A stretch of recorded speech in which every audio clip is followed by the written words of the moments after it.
August 29, Thursday, parang 4 na araw na kami dito sa hospital. Pagkatapos ng mga 5 araw sa isang hospital sa Maynila, swerte nakalipat kami. At actually sa all these 10 days, pinakamalakas ko na tulog.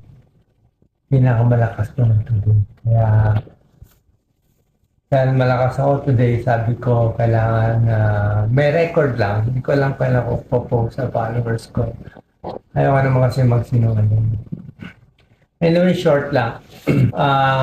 Pagkatapos ng eleksyon, May 2022, okay naman ako. Wala naman ako gano'n naramdaman. Siyempre, medyo malungkot ka. Pero tuloy-tuloy lang tayo sa tulong, sa vlog, sa mga gawain natin. So, May 2022,